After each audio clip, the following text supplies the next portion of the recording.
Hello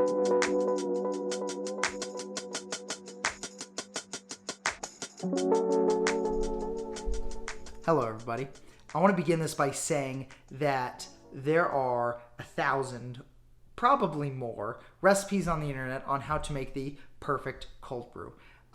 If you read through a handful of them, like I have, it can get very confusing if you don't really know what you're doing. Because everyone's got their different ratios of coffee to water. Some people brew it for 12 hours or 18 or 24 hours. Some people put it in the fridge. Some people keep it on the countertop. It's very confusing. What's nice about making cold brew, as with most coffee, is that you can do small batches. You can write down your ratios and you can kind of figure out over time what you like and what you don't like, and you can tweak it to kind of find your perfect cold brew. I'm going to let you know this from the beginning, so don't let anyone else tell you this. There is no perfect golden ratio for cold brew. There is for espressos and French presses and Chemex. The nice thing about cold brew is that it's flexible to your preference. Some people really like a bolder cold brew, so they just add in more grinds. Some people like a lighter, crisper cold brew, think like Sunday afternoon in the springtime, so they don't add in more grinds. What I'm giving you is a suggestion, and it's just that, a suggestion.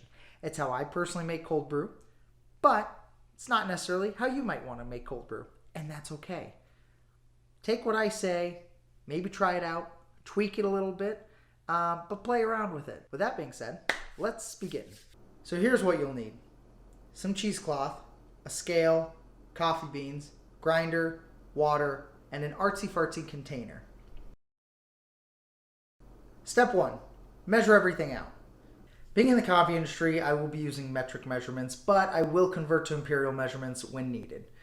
What I've found for my perfect cold brew after a lot of tweaking and experimenting is 189 grams of coffee to 3,785 milliliters of water, which is 1 gallon.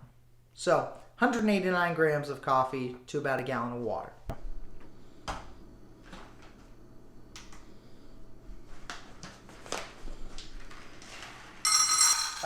Side note, because things aren't complicated enough, I will actually be measuring out half of everything today.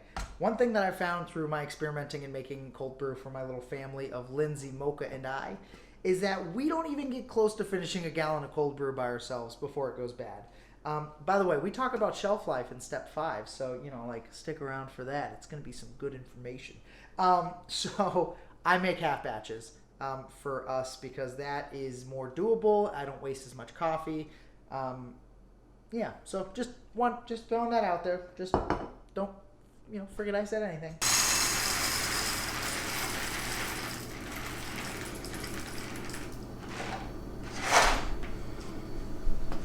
Step 2, grind your beans. I grind to a coarse grind because I use grade 50 cheesecloth. Grade 50 cheesecloth looks like this. As the grade of the cheesecloth gets higher, the space between the stitching gets smaller. Grade 90 cheesecloth has very tiny holes, so if you held it up to your face, you wouldn't be able to see through it as well as you can with grade 50. So why do I use grade 50 cheesecloth? Is it better for cold brew? Is it cheaper than higher grades? Not really. It's out of habit mainly. I've always used grade 50, and I know my grind settings and ratios to work with grade 50. I've had cold brew made with grade 90 cheesecloth, and it was super smooth because of how fine the mesh is, and I really enjoyed it. All grades are about the same price on Amazon too, so price doesn't matter. I use grade 50 because I've always used it, and I'm a bit too lazy to add try making new cold brew with different cheesecloth to my to-do list. It hasn't really gone up that high. Step 3. Add the grinds to the cheesecloth, tie it up, place it in the pitcher, and fill with water. So what I do is I kind of double up and fold the cheesecloth in half, and that's not for any real particular reason of shortening or smallerizing, making smaller the holes in between the cheesecloth. I don't know if you can tell, it's kind of a small piece of cheesecloth, and in order to kind of fold it the way that I want and tie it, I don't need it as short, or I kind of need it wider. So I fold it on this kind of off-centered V to make it a little wider. By the way, that's it. This step may seem like a lot of little steps, and that's because it is for 2 reasons.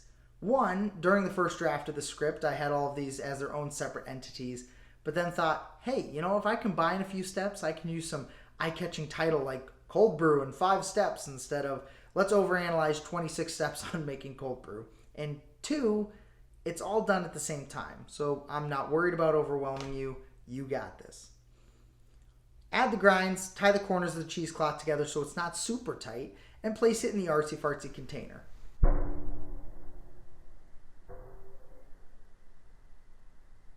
Fill her up, label it with the time so you know when it's done, or just make a mental note, and you're done with the step. Small side note about the water I'm using. I'm using filtered water. You don't have to, but here in Arizona we have very hard water, which means there's a lot of dissolved minerals in it. As you can imagine, living in the desert, all of our water comes from kind of underground of the desert, and so why wouldn't there be dissolved minerals in them? Cold brew you can make with tap water, and like this water, the hard water is fine to drink. The problem is 90% of the coffee drinks I make at home, I need to heat up the water, right? Because it's a French press or a Chemex or something like that.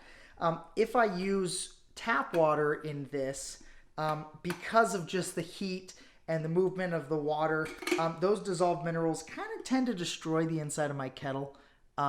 So I don't really like that. So obviously I use filtered water for that. When you're making a cold brew like this, you don't have the same chemical reactions and like hot water moving around. So you can use tap water for a cold brew. It's not going to damage you. It's not harmful for you.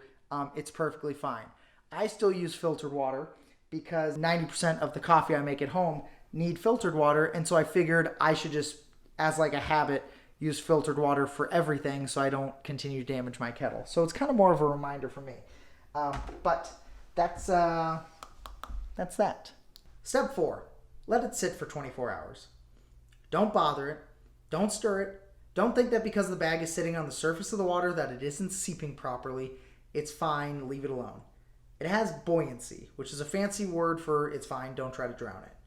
Either put it in the fridge or on the countertop out of direct sunlight. Both ways are fine.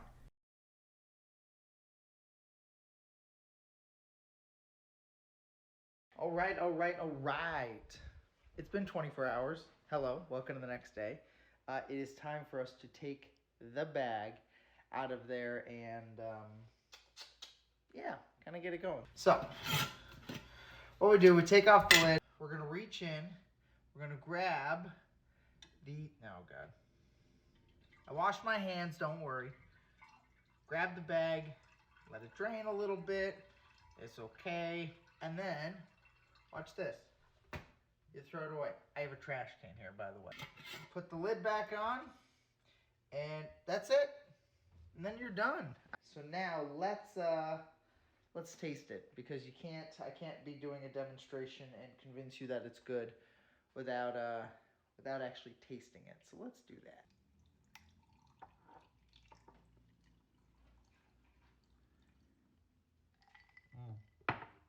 That's good. Today's cold brew, bean of choice, is a Mexican single origin coffee. A very nice light coffee, and so I am loving this as a cold brew. And I should stop myself before Lindsay gets home and realizes that I drank all of the cold brew. That's good cold brew. So, fun fact, as I was looking over the script for this video and making sure I hit all the points I wanted to, I realized that I skipped a step, which is the last step at step 5. So here is step 5. Step 5 is drink the cold brew before it goes bad and enjoy it, right? I wanted to throw this part in there to talk about the shelf life of cold brew, kind of, the lifespan of cold brew, because there's really 2 trains of thought here. One is keep it in the fridge, and one is to keep it on the countertop. We have our cold brew on the countertop for kind of 2 reasons. One, we don't mind throwing in a couple of ice cubes to cool it down. Plus, Mocha gets her ice cube, so everybody kind of wins. And 2, Lindsay and I live in an apartment. Our fridge is small as it is. We don't really have the room to put a gallon-sized glass container permanently in there to take up space.